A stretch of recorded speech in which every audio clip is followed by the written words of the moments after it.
Zat bisakah dilihat? Tidak bisa. Lalu bagaimana supaya zat itu bisa dikenal, bisa dilihat, bisa diceritakan? Maka dia bersifat.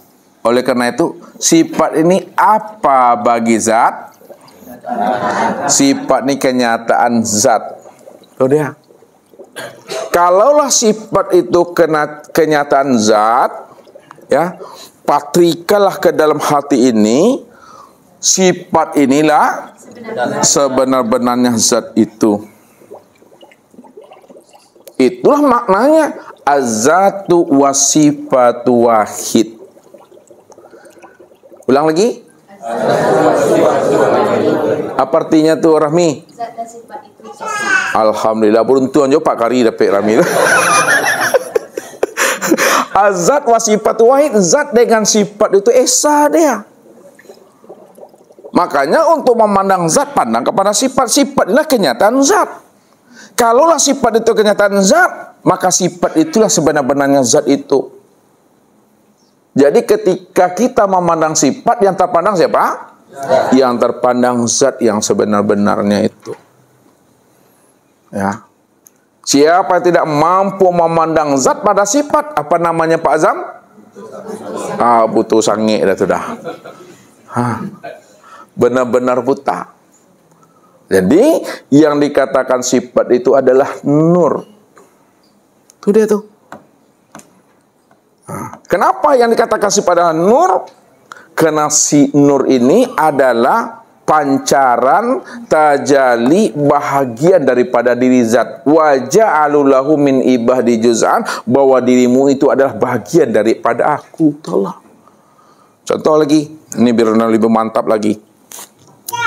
Nih lihat. Ini tisu nih yang zat nih ya.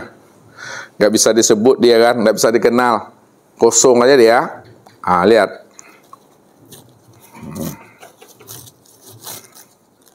Lalu Ustaz sobek. Ya, sobekkan ini ya. Apa namanya dengan kertas yang disobek ini? Ini bagian dari mana? Bahagian dari yang disobek. Kalaulah ini bahagian daripada yang disobek, kata disobek, maka bahagian yang disobek ini apa namanya? Begini. Bahasa-bahasa ini, bahasa zat dengan sifat. Yang ini apa namanya? Yang ini namanya? Zat. Makanya az-zatu wasifatu wahid.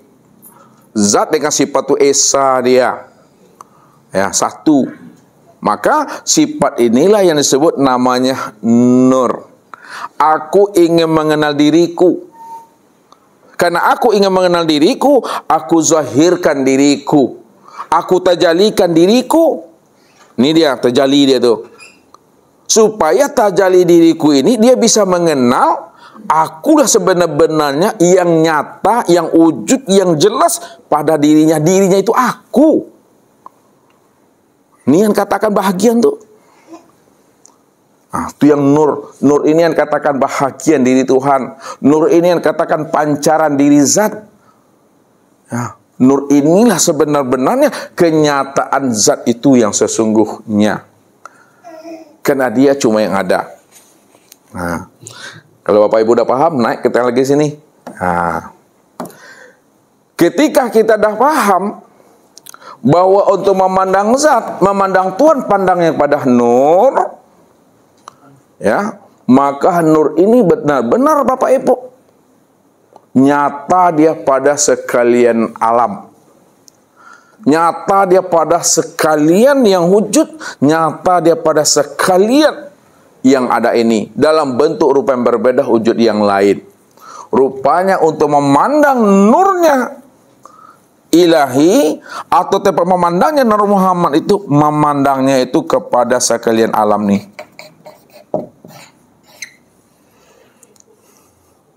Sekalian alam dalam bentuk rupa yang berbeda, wujud yang lain, itulah yang dikatakan namanya nur, tempat memandang nyatanya diri zat Allah itu. Jadi jangan Bapak Ibu cari juga lagi nur, karena nur itu sudah nyata pada sekalian alam semesta. Ya. Kalaulah nur itu tempat memandang nyatanya wujud Allah, nur itu tempat memandang kezahiran dirinya Allah, sedangkan nur itu sudah nyata pada sekalian alam, maka alam inilah alamat untuk memandang akan nyatanya wujud kezahiran Allah itu. Sekalian alam inilah yang disebut namanya Nur Muhammad.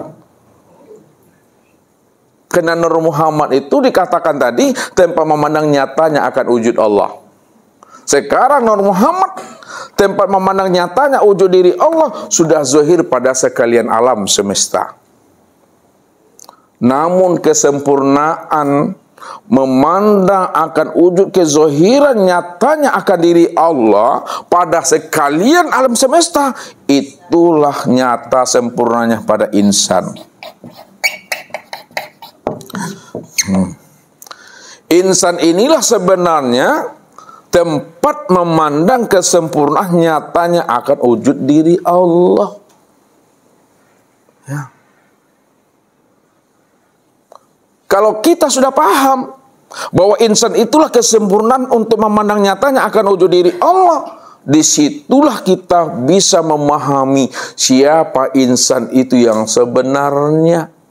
Sesungguhnya insan itu yang sebenarnya kata Allah, al-insanu nafsi wa ana nafsuhu.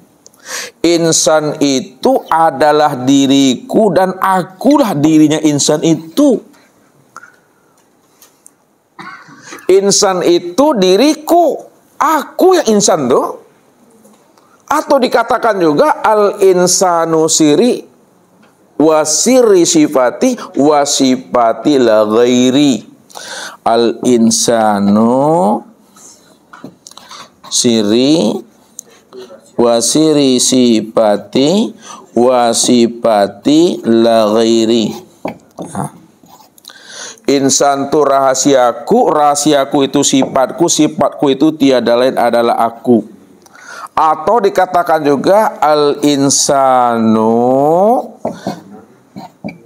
siri wa ana sirahu. Insan tu rahasiaku dan akulah rahasianya itu. Situlah letak kesempurnaan memandang wujud nyatanya diri Allah itu pada insan, Bapak Ibu. Jadi kita wajib mengenal siapa insan itu yang sebenar-benarnya dalam pandangan hati ini. Itu yang Ustaz katakan di awal tadi.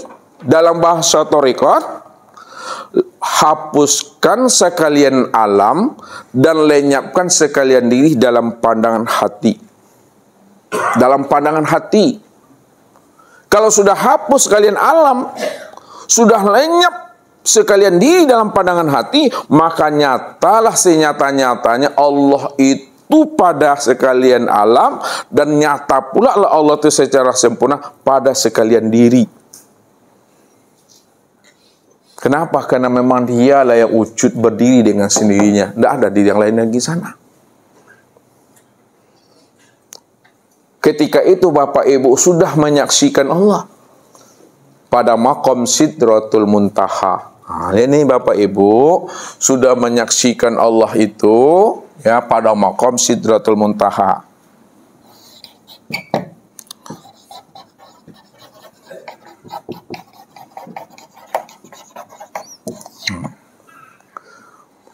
Makanya baginda Rasul Bapak Ibu, pada saat beliau itu sudah sampai di atas langit yang ketujuh, yaitu maqam Sidratul Muntaha, pada saat Nabi memandang ke depan, tak tampak Tuhan tuh. Dipandangnya ke belakang juga tak tampak Tuhan. Dilihatnya ke kanan tak tampak Tuhan. Dilihatnya ke kiri tidak tampak Tuhan. Namun pada saat dia memandang, menilik dan menyenter ke dalam diri, disitulah tampak Tuhan itu jelas sejelas-jelasnya. Inilah yang disebut Sidratul Muntaha, kesadaran yang tertinggi, hanya Allah cuma yang wujud dan yang nyata. Senyata-nyatanya. Pada saat itulah Umar bertanya kepada Rasulullah, "Ya Rasul, apakah ketika engkau mi'raj ya Rasul, engkau melihat Allah?" "Naam." "Iya," kata Rasul. "Lalu Allah yang engkau lihat itu ya Rasul, bagaimana wujudnya?" Ra'aitullah nuron.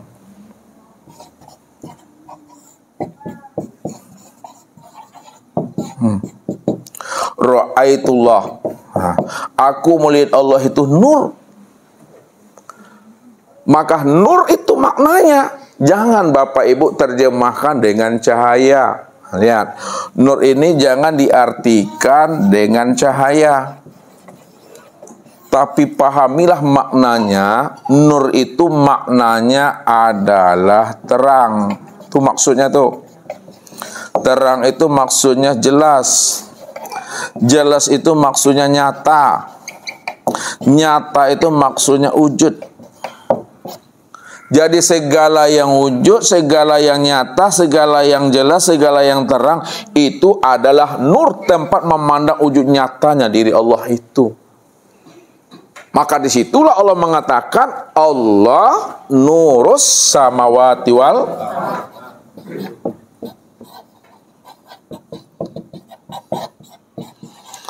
Apa artinya itu? Allah nurus samawati wal ar? Langit dan bumi. Allah itu adalah wujud. Tuh, nur itu kan wujud artinya tuh. Allah itu betul-betul wujud. Allah itu betul-betul nyata. Allah itu betul-betul jelas. Allah itu betul-betul terang. Wujud nyata, terang dan jelasnya Allah tuh pada sekalian langit dan bumi. Itu maksudnya pada sekalian langit dan bumi itulah tempat memandang nyatanya akan wujud Allah itu. Akan tetapi kesempurnaan memandang nyatanya akan wujud Allah pada langit dan bumi sempurna pada diriin itu sempurna memandangnya. Disitulah Nabi mengatakan, wahai Umar, man ro'ani faqad ro'ahul haq. Hei Umar, kalau kamu sudah bisa memandang dan melihat aku, sudah sama kamu memandang dan melihat Allah. Apa maknanya tuh? Wahai Umar, makna yang tersiratnya nih, kalau kamu sudah mampu memandang namanya Nur Muhammad, Nur Muhammad itu sudah nyata pada tubuhku, Nur Muhammad itu sudah nyata pada ruhku, sedangkan Nur Muhammad itu tempat memandang nyatanya wujud Allah. Maka ketika kamu memandang Nur Muhammad sudah nyata pada tubuh dan ruhku, sudah sama kamu memandang akan Allah itu.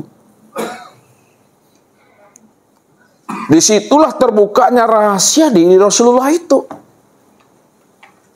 Makanya ketika ditanyakan kembali, siapa rahasia hakikat dirimu ya Rasul? Ana Ahmad Bilal Min.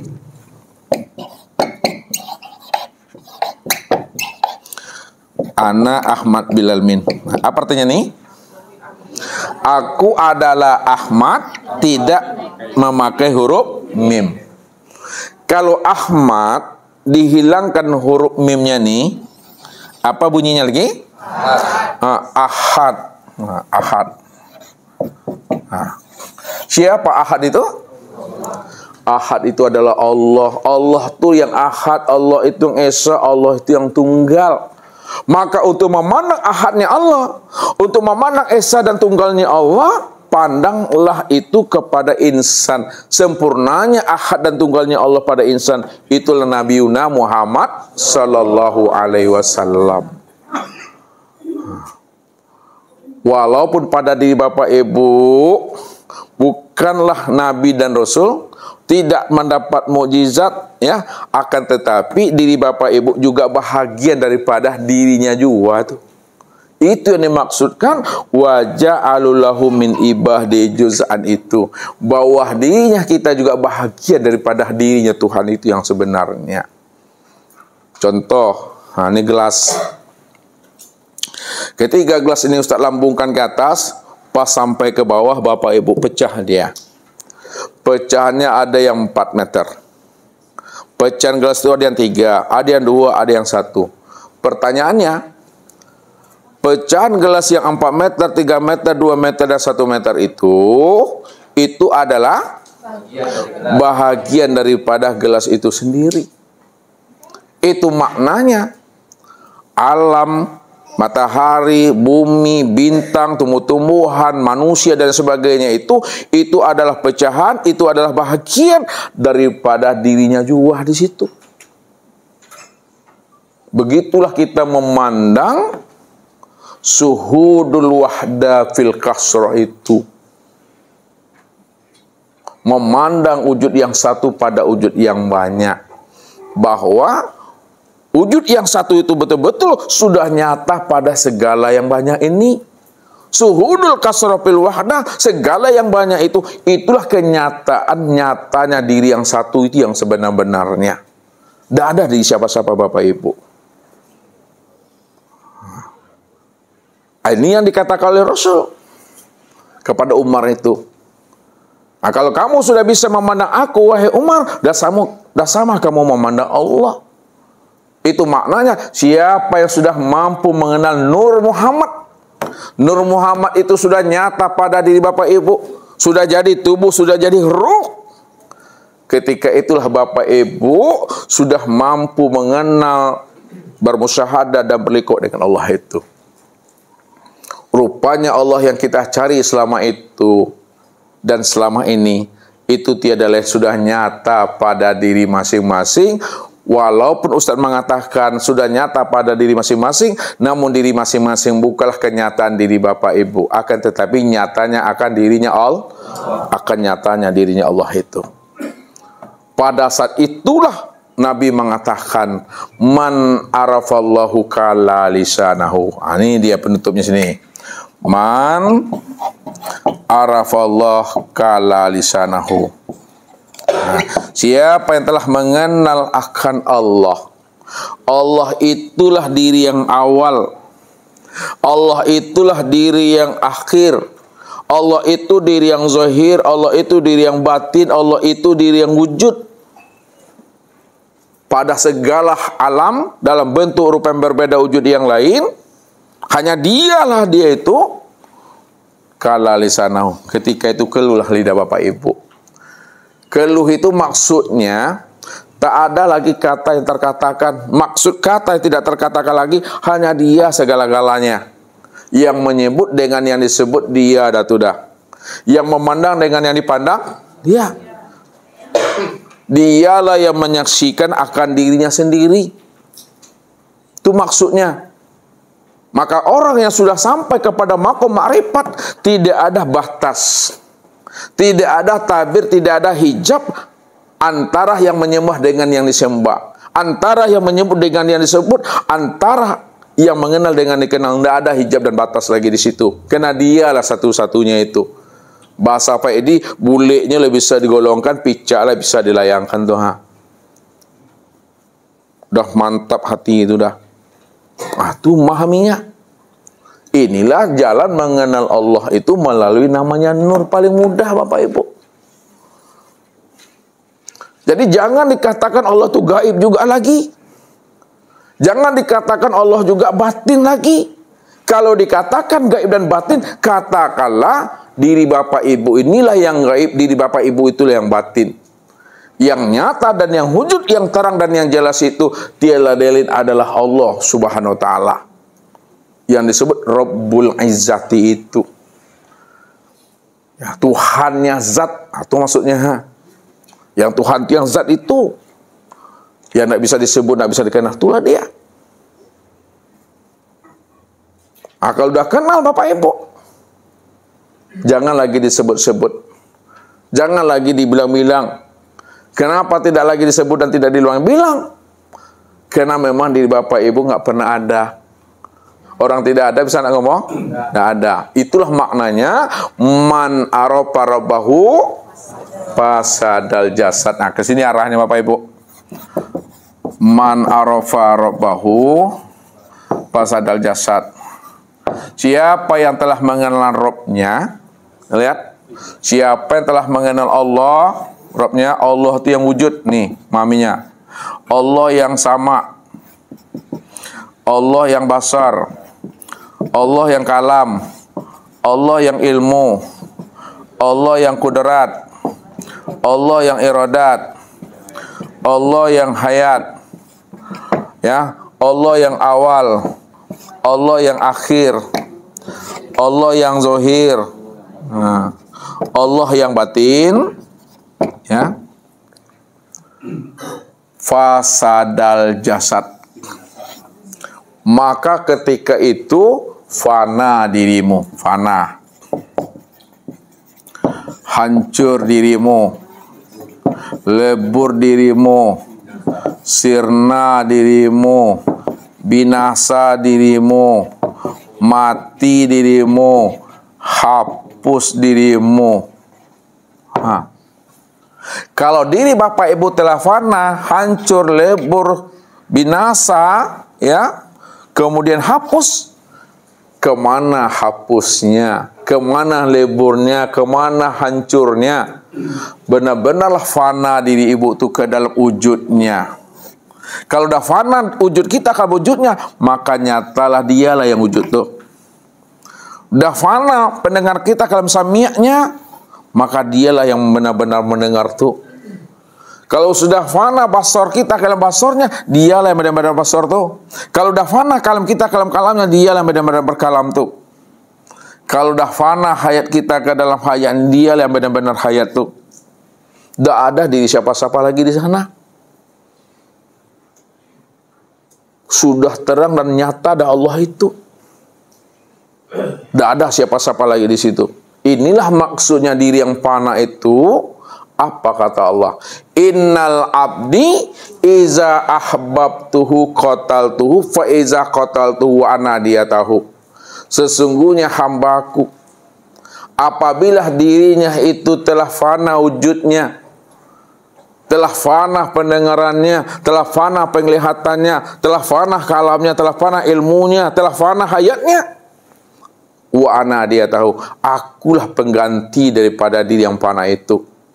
Kalau aku sebagai pengganti diri yang fana itu, maka aku yang sebenar-benar yang wujud tuh.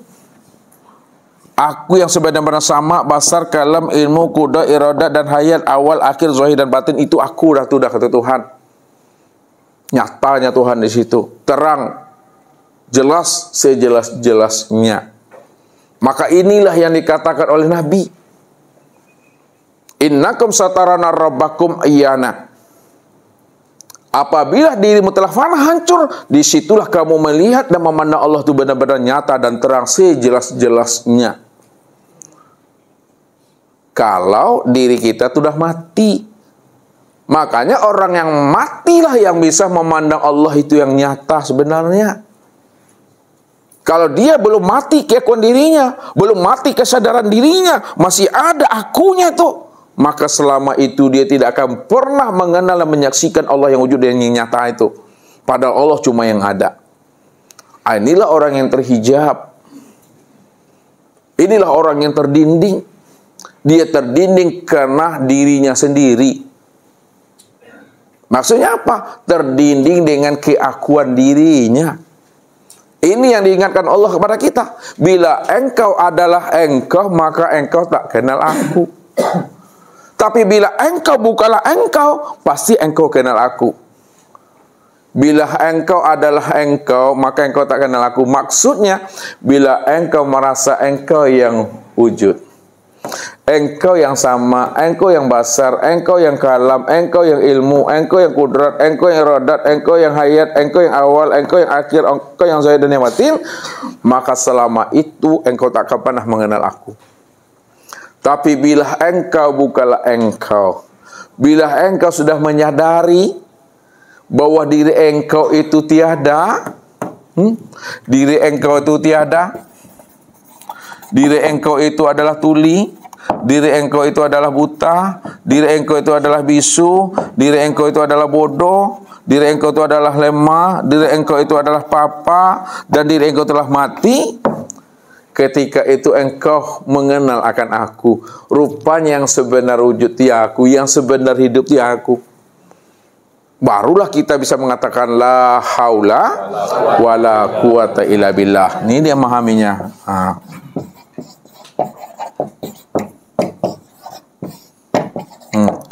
La haula wala quwata illa billah. Tidak ada daya dan upaya melainkan Allah. Ini yang mesti ditalkinkan selalu kalau bapak ibu dah mati. Karena orang yang mati ditalkinkan kan? Talkin itu apa tuh? Dibacakan apa? La yang ditalkinkan lakinu mautakum la ilaha illallah la ilaha illallah. Dia maksudnya. Apa artinya tuh? Hah? Tidak ada yang wujud melainkan Allah. Tidak ada yang wujud melainkan Allah. Tidak ada yang nyata melainkan Allah. Maka di dalam kalimat la ilaha illallah itu ada nafi isbat. Lihat nafi isbat. La ilaha nafi. Illallah isbat. Nafi itu apa artinya, Pardi? Nafi isbat Ditetapkan. Ditetapkan. Ketika Bapak Ibu mentalkinkan diri, karena di Bapak Ibu namati la ilaha illallah, la ilaha illallah, mana yang Bapak Ibu nafikan pada diri Bapak Ibu, dan mana pula yang Bapak Ibu isbatkan pada diri Bapak Ibu. Rahmi, mana yang dinafikan pada diri waktu la ilaha illallah tadi? Kan ada zikir tadi ada. Mana yang dinafikan pada diri, mana pula yang diisbatkan pada diri. Tidak ada yang wujud pada diriku, melainkan yang wujud itu hanya Allah. Iya, itulah makna. Yang nafi tadi apa artinya? Yang mana yang ditiadakan pada diri, mana pula yang ditetapkan pada diri.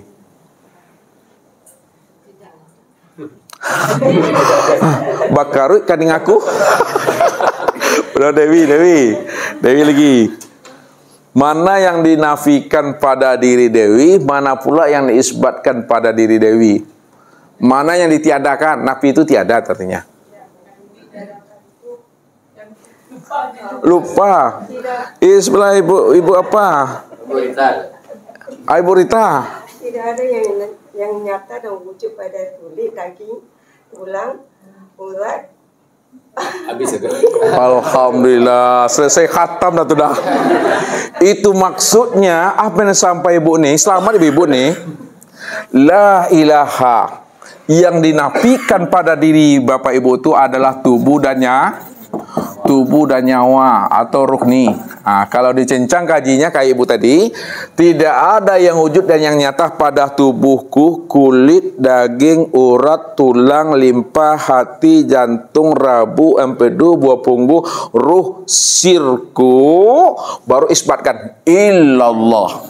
Yang wujud dan yang nyata pada tubuhku, kulit, daging, urat, tulang, limpa, hati, jantung, rabu, empedu, buah punggung, ruh dan sirku hanya Allah semata-mata. Siapa yang tak nampak juga Allah yang sudah nyata itu apa namanya, Bu? Buta sange. Pandai seminang lah. Itu udah terang loh. Nyata. Kapan Allah itu nyata? Kapan Allah itu terang pada diri Bapak Ibu? Ketika diri Bapak Ibu itu sudah nggak ada lagi. Sudah nggak ada lagi. Situlah nyatanya itu. Tapi kalau masih ada juga diri Bapak Ibu, terdinding juga Allah kena keakuan diri itu. Ini yang diingatkan Nabi. Bagaimana supaya kita mampu mengenal Allah? Maka matikanlah dirimu sebelum dirimu mati. Inilah yang jalan yang kedua itu tadi itu. Matikan diri. Mutu qabla anta mutu. Itu maksudnya itu. Mutu qabla anta mutu. Matikanlah dirimu sebelum dirimu mati itu. Matikan diri sebelum ajal. Matikan diri sebelum Israel sampai. Matikan diri sebelum habisnya usia umur. Matikan diri sebelum ruh itu melepaskan akang cangkangnya. Kalau Nabi mengatakan matikan dirimu sebelum ajal, mati yang bagaimana maksudnya? Apakah mati fisik, mati secara zahir, atau mati secara batin? Bukan mati secara zahir. Siapa yang mati secara zahir, dia belum mengenal Allah, maka matinya tersesat sudah. Itu maknanya. Tidak seluruh orang yang mati zahir itu dia bisa berjumpa dengan Tuhannya. Tidak seluruh orang yang mati zahir itu yang bisa berjumpa, yang bisa bersobok, yang bisa bertemu dan bertatap wajah dengan Tuhannya.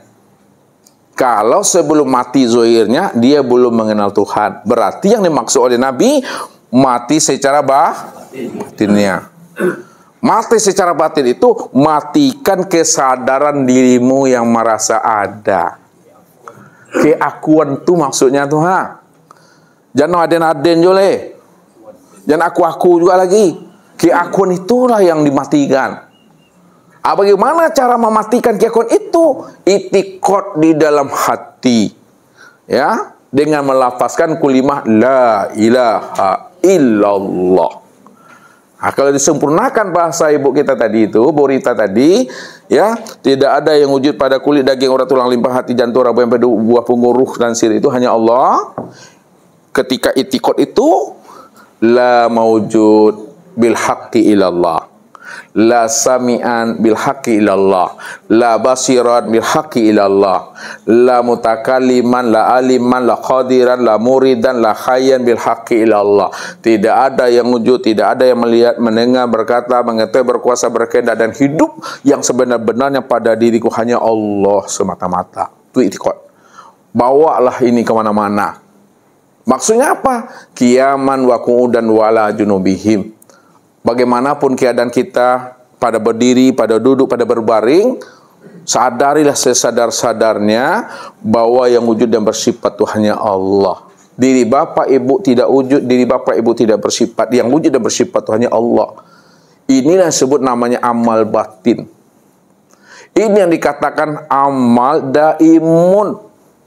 Ini yang disebut namanya amal ma'rifat. Amal daimun, amal ma'rifat, ya, itu maknanya hanya dia aja yang ada lagi Bapak Ibu. Itulah yang katakan makna ingat itu. Ingat itu maksudnya sudah menyadari sesadar-sadarnya hanya dia cuma yang ada, kita tidak pernah ada. Ketika paham itu, maka tak ada lagi bahasa ingat itu di situ. Ya, jadi kata ingat itu menghantarkan kepada makna sebenarnya yang dituju. Kalau yang dituju sudah sampai, berhenti aja lah di situ lagi. Jangan mencari juga bahasa. Jangan melihat juga lagi. Ya, jangan ingin mengenal juga lagi. Semuanya itu sudah hapus. Semuanya itu nggak ada lagi. Tidak ada penghalang, tak ada tabir antara yang mengenal dengan yang kenal, yang bertemu dengan ditemu. Sudah satu aja dari situ. Itulah makom diam itu Bapak Ibu. Makom diam itu maksudnya tak perlu lagi disebut-sebut, paham aja lah. Sadar kita itu. Jalani aja lah hidupnya ini. Itu masuk Ustaz. Lapar, makan, haus, minum, capek, istirahat, sakit, berobat, kantuk, bawa lalu. Itu usinya tuh mak. Gak boleh lagi nyala-nyalakan nasib, takdir, semuanya gak boleh. Siapa yang masih menyala-nyalakan nasib, sebab musabab, peristiwa dan kejadian, berarti dia belum mampu memandang Allahnya di situ. Padahal Allah mengatakan, ana ad-dahar. Aku yang masa, aku yang peristiwa, aku yang kejadian itu. Tidak ada siapa-siapa. Aku semuanya. Jadi janganlah bertuhan kepada sebab, peristiwa dan kejadian, tapi bertuhanlah kepada yang menciptakan sebab dan kejadian, itulah Allah. Ya, yang menjadikan peristiwa itulah yang jadi peristiwa. Yang menjadikan sebab itu yang jadi sebab. Yang menjadikan sesuatu itu yang jadi sesuatu. Yang menjadikan diri itu yang jadi diri. Siapa yang menjadikan sebab sesuatu diri dan sesuatu itu? Aku, kata Allah. Pandang akunya pada sesuatu. Ya, itu mesti dipahami. Jadi pandangan zahir dengan pandangan batin itu mesti disatukan. Ya. Mesti disatukan pandangannya. Nah, caranya bagaimana cara menyatukan pandangan yang zahir dengan yang batin? Nah, caranya pandangan yang zahir dibatinkan, pandangan yang batin dizohirkan. Pandang satu wujudnya, dialah Allah zahir dan batin itu. Nah, dia Allah zahir dan batin. Kalaulah dia Allah zahir dan batin, maka itulah pandangan yang kasab sebenarnya yang disampaikan oleh Abu Bakar Siddiq, Umar bin Khattab, Utsman bin Affan dan Ali bin Abi Thalib. Sudah terpandang Allah di situ. Sehingga Bapak Ibu tidak boleh menyala-nyalakan nasib, takdir dan sebagainya. Mungkin itu Bapak Ibu jalan mengenal akan Allah. Dua jalan ini yang usah antarkan malam ini, karena aku udah capek juga. Itu saja. Billahi taufiq wal hidayah. Wassalamualaikum warahmatullahi wabarakatuh.